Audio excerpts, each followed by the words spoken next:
James Lupton here with Alfie Warren. Alfie, how you doing? I'm all good, James. How are you, mate? All Yeah, good? very good, mate. Very good. Good to catch up. Let's start off with the big news this week. We'll get it out of the way. Conor, Benn, Chris Eubank Jr. Interested to know, because obviously you do co-promote shows, you run a management company. I'll be interested to understand what you would do if you was a manager of Chris Eubank Jr. in that position. Would you have advised him to fight or not? No, I'd advise him not to fight at all. Definitely not, especially with the weight, with the catch weight. It was a dangerous enough fight as it was, and there was loads of concerns about it as well. Uh, when it was announced, I think the closer it got, and I would have watched it.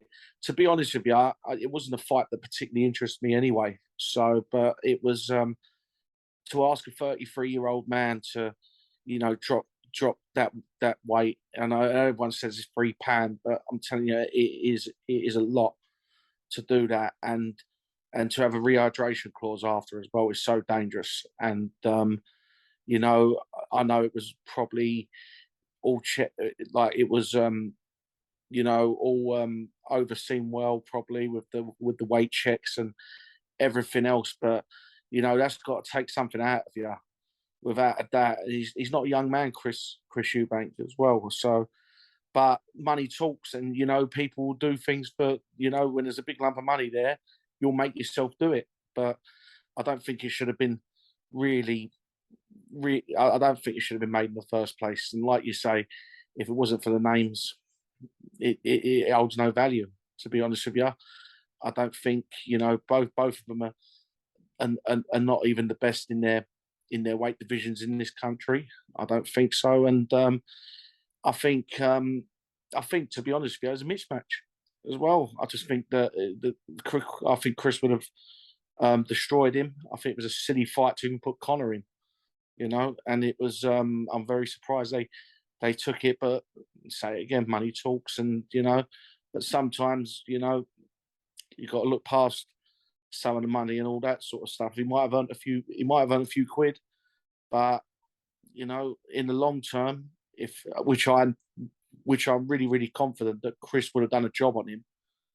In the long term, they say Conor goes back down to welterweight, but it's not that simple, But maybe they didn't have the confidence in Conor against the top welterweights, and maybe they was trying to make a lot of cash early on before he took on those guys anyway. But yeah, if I go back to that question anyway, even though I'm convinced that Chris would have done a job on him, with that clouding over, 100% I would have pulled him out, especially with the weight loss as well. I just think it was I think it was just irresponsible. Like you said, it was dangerous enough as it is to start with the weight cut and the rehydration clause, etc. And boxing's a dangerous enough sport as it is without having to cut weight and go below your weight class. But also, what was interesting to me was obviously Nigel Benn, Chris Eubank Senior, and Chris Eubank Junior. They've all been involved in fights that have led to, permanent changes in their opponent. See, Chris Eubank Junior had the Nick Blackwell fight. Chris Eubank Senior had the Michael Watson fight, and then Nigel Benn had the Gerald McCallum fight. So they know the dangers of sport. What would the parents be saying, or what would Nigel be saying to Conor now looking at this? Well, listen, all we know is that he's failed a drug test, and I don't want this adverse findings and all that. Say it as it is. He failed a drugs test. He failed it. He was found with banned substances in his system, and there hasn't been an explanation. There's been no explanation of why it's in there. There's and that you can only conclude one thing, that it was put in there deliberate, but put in there deliberately, or someone's put it in his system. But ultimately, you're responsible for that. You're responsible hiring a team to look out for that sort of stuff. There's millions and millions of pounds at stake and all that. And if you wasn't doing it deliberately, what cowboys are you? What cowboys are you fucking hiring to look after this sort of stuff? If you haven't done it deliberately, we don't know that. I mean, everyone's saying they're waiting back for the B sample. We all know that's going to come back exactly the same as well. But the facts are, he got popped for it. So the only conclusion that we can come to now is that he's been using it.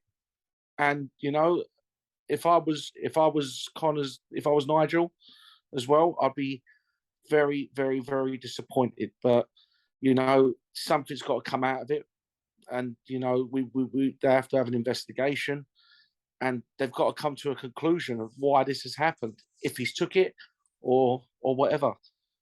And but all the roads are looking like he's popped. So it's a big, big, big shame. It's a massive shame. It's, you know, it was so high profile and it is so damaging to the sport. And if he has took it, you know, I hope he gets the right consequences, because there's no room for it whatsoever in this sport. And all this is done this week has damaged the sport. And I hope that, you know, the casual fans and everyone else, you know, are not deterred by this, because, you know, this is, you know, this is probably a rare occurrence, you know. But saying that, you know, it's just so disappointing. It is really, really disappointing. And you know, I'm very, you know, quite angry and upset about it, because it's just a big setback for the sport, and it shouldn't be like this. Puts it in a bad light. And you know, as soon as it was found out, excuse me, Right. sorry, as soon as it was found out, should have postponed it until it was all sorted out. It shouldn't have been allowed to get this far. It should not have been allowed to get this far and to get it leaked and all that sort of stuff. It should have just, you know, as soon as it was found, as soon as that happened, it should have went, you know what, let's postpone it, right? Moody and injury, do anything just to save the integrity of the sport and sort it out behind the closed doors. For it to get out like this, it's terrible. It should have all been sorted out before.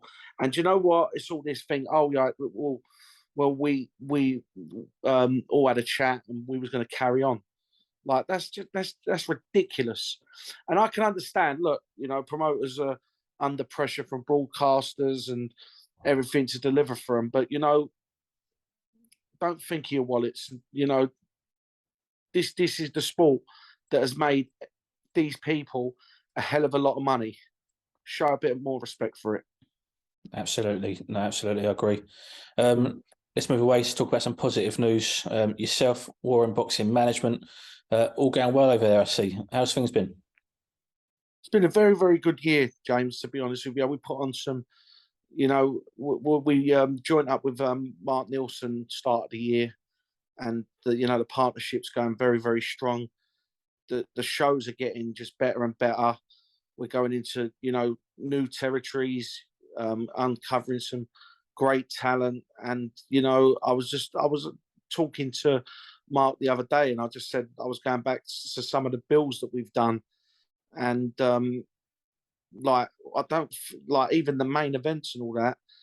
They've just been classics. Like there's just been really like fight of the years, and some of the shows that we've done. It's just unbelievable. I mean, you was in attendance for, you know, Liverpool show, and it was just unbelievable. That was just such an unbelievable atmosphere. It was something different as well. You know, that's never been done before. We've done it on a rooftop and all that. We've got to thank the British Border Control, Les Potts and everything for making that happen as well, because that was, you know, there was only a few hundred people in there. That sounded like a packed chill call in there. It was it was really, really unbelievable. And you know, we've you know, we're uncovering some good little potential stars. You know, Jack McGann is going on from strength to strength.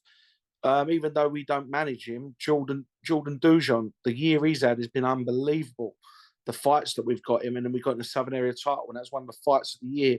And I hope Mark puts the footage up of that soon as well, because that's a fight that everyone wants to see. But we've had a fantastic year. We're making some great signings. You know, we made our TV debut on Box Nation the night before. Fury White was an absolute brilliant night of boxing at York Hall, and you know, we're really making some good progress. You know, all the fighters that we've got signed to major TV deals, like Adam Mohammed, Masood Abdullah, James Hennigan, others that we've got there. They've had fantastic years, and they're growing and growing, and every single one of those guys will be fighting for titles next year. But they've all had brilliant years, and we've had a really, really good year, and we want to end with a bang. We're going to be doing our last show of the year with Mark Nilsson on Bonfire Night, November the 5th at York Hall. So we're really in good shape, and we're really looking well going into 2023, where we're going to even have a bigger one. You say they can have a bigger one. Obviously, like you say, a great year. I was at, like you say, the Liverpool show. I was also at the show on Box Nation at York Hall as well. Both fantastic. And that Liverpool one, it surprises me you tell me there only a few hundred people in there, because the noise was outrageous. It was fantastic. And not just at the main event, from the first fight throughout, the noise, the crowd turned up that night. It was brilliant. It was, James, it was fantastic. It was, it was hard to imagine what it was going to be like. And it surpassed all my expectations up there. It was really, really good, and we're definitely going to go back up to that venue again. It was a test run. What we've done, everyone was happy, everyone was satisfied. It was safe up there. Everyone had a brilliant time as well. And we sold the venue out, and and there was people tickets out downstairs. I said to Mark, "Look, we made it. I want the people tickets out for our shows now." And it was packed to the rafters there, and yeah, it was brilliant. And I just think Jack McGann was sensational that night against Ed Venus. But that opponent we got, he was very, very highly ranked for his for such a negative record. He was very highly ranked, and we got him in at the last minute. Because of that ranking, I said, Jack, we get this one. The record, it don't reflect on how good he is. I said, he's going to come at you. I said, you're going to have quite a bit of an hard night with him and all that. I said, take your time. But, he gives something for Jack to think about in the fight. But he was brilliant, and he's just so powerful. And I think we can really build him up to get a big following in Liverpool. Absolutely. You mentioned big 2023 ahead. What are the plans? What have you and Mark Nilsson, what have you sat down and spoke about already? Well, we've got all our London dates booked in for London so far, and we're going to be obviously discussing the Liverpool dates.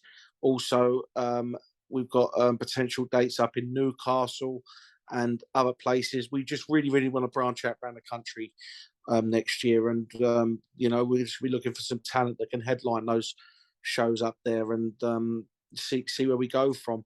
We want to get back. We want to get back on the telly, and we're in discussions with that, and that will happen in 2023. We'll be back on the TV, and I think with the stables that we got and the managers we're working with all around there, the potential matchups that we're doing, they're TV worthy. We just you've got your Sky Sports, you've got your BT Sports shows, the higher caliber. But the shows that we're doing, we're slowly building up to like British European title level fights, and that's where we want to be. We want to be staging those sort of fights at 2023, and have no doubt that that's what we're going to be doing, and we're going to be doing it on a platform, a major platform as well. So yeah, that's basically where we want to be. We want to be signed to a TV network with a good deal, and go and grow from there. You mentioned obviously the Sky Sports shows, the BT Sports shows, different caliber, but let's not write off how important small hall shows are to the sport. Just what do they mean to you? Do you know what, James? I mean, listen, yourself, I know how many shows you've been to. You've been to all the major events. You've been to all the small hall shows. We had a fight there, Jordan Dujon and Jack Martin. It's one of the best fights I've ever seen. Southern Area Championship fight. They weren't getting paid bundles to do it. They fought their right out. To be honest with you, you can't beat a night in somewhere like York Hall. You really, really can't beat those fights as well, because they just put everything into it. every single thing, blood, sweat, tears, and all that. It means so much to them, and all that. And you know, they want to progress on to the next level, and that's their way of doing it. They want to impress. You know, I suppose you do. You know, you get talent that, you know, gets signed up by promoters and all that sort of stuff. They've got the security there. You know, say if they're signed up to a 3-year deal and all that, they'll go with emotions and all that sort of stuff. And then maybe you'll get some promoters that will protect them and not put them in the fights. You know, our policy, and this is why we work so good with Mark Nielsen, is, you know, when you get to about 6-0, 7-0, right, come on, guys, like, you've done your learning now, get into a proper fight. You know, I've even seen, you know, talent on major networks. They're just padding the records out. What good is that? It's just no good whatsoever. And you know, I think what COVID's taught us as well is, you know, there has been a decline in small hall shows than what it was before COVID. You know, there's not as many out there. There's not as many dates. The Border Control have restricted the number of fights per show. You know, I remember, you know, you used to get a 20-fight card in your call. You can only have a 10-fight card there now. So that half's all there. So it, you know, the dates are limited. The fight numbers are limited. So, you know, these managers and trainers, everyone knows now, you know, if you want to get on, and this is what we want to do, we just want to put good fights on. If you want to get on, fight each other. Why not? And, you know, it doesn't, if you're in a good fight and you lose, it don't harm you. You're going to come back. And people just got to get out this mindset, you know, of losing. You know, we've got, you know, we had Billy Underwood versus Tommy Jacobs, and Billy Underwood, you know, blasted him out in 2 rounds. And that weren't the end for Tommy and all that. We went, Tom, come back, have a couple of fights, go again. That's what we want to do. You know what I mean? And like we're you know, opportunities are always going to be there if you put the effort in, whether you win or lose. And that's what we want to deliver to the fighters. We want to deliver the opportunities. We just want to put great nights on.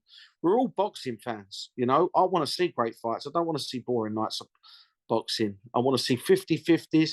You know, we know that we're going to have a lot of prospects that we're going to have to bring through, you know, who are making their debuts where they're 3-4-0 and all that. Listen, we get that. We know that we've got to bring them through. We know we've got to progress them. So they're going to be on those shows. But when you get to a certain point, come on, just go in there, have a fight. You're going to learn more in that than what you're going to do padding your records. And, you know, you entertain, you're going to get the opportunities. And that's what I've seen throughout, especially that's what I've learned throughout this year with Mark Nielsen. We're working with Mark and the team is, you know, we put those fights on. If you lose, we'll bring you back and we'll make sure that you're in those belting fights again. People will always come back and see you. I see like John Brennan, Jack McGann. Fantastic fight that was. You know, he had Jack McGann on the floor and it was a brilliant fight. Jack McGann stopped him in the 4th or 5th round and all that after that. But what an effort John Brennan put up. After he come back out the ring, he was signed by Mark Nielsen. He goes again. He's going to get the opportunities, you know what I mean? Because he put such great effort into it. And listen, that's the message that I want to give to these fighters. Don't be, you know, do you know what? Not the fighters as it goes, because the fighters will fight anyone. This is the message I want to send out to the managers and the trainers. Don't be scared to put your fighters in these 50-50s because they'll always come back and they're always going to have a place on those shows, provided that they perform well. Absolutely. Well, Alfie, I won't keep you no longer. I want to thank you very much for your time, and I wish you all the best for 2023 and for Bonfire Night, and I'll definitely be seeing you soon. Lovely. Thank you very much, James. Really good to catch up with you, mate. Absolutely. Do it again soon.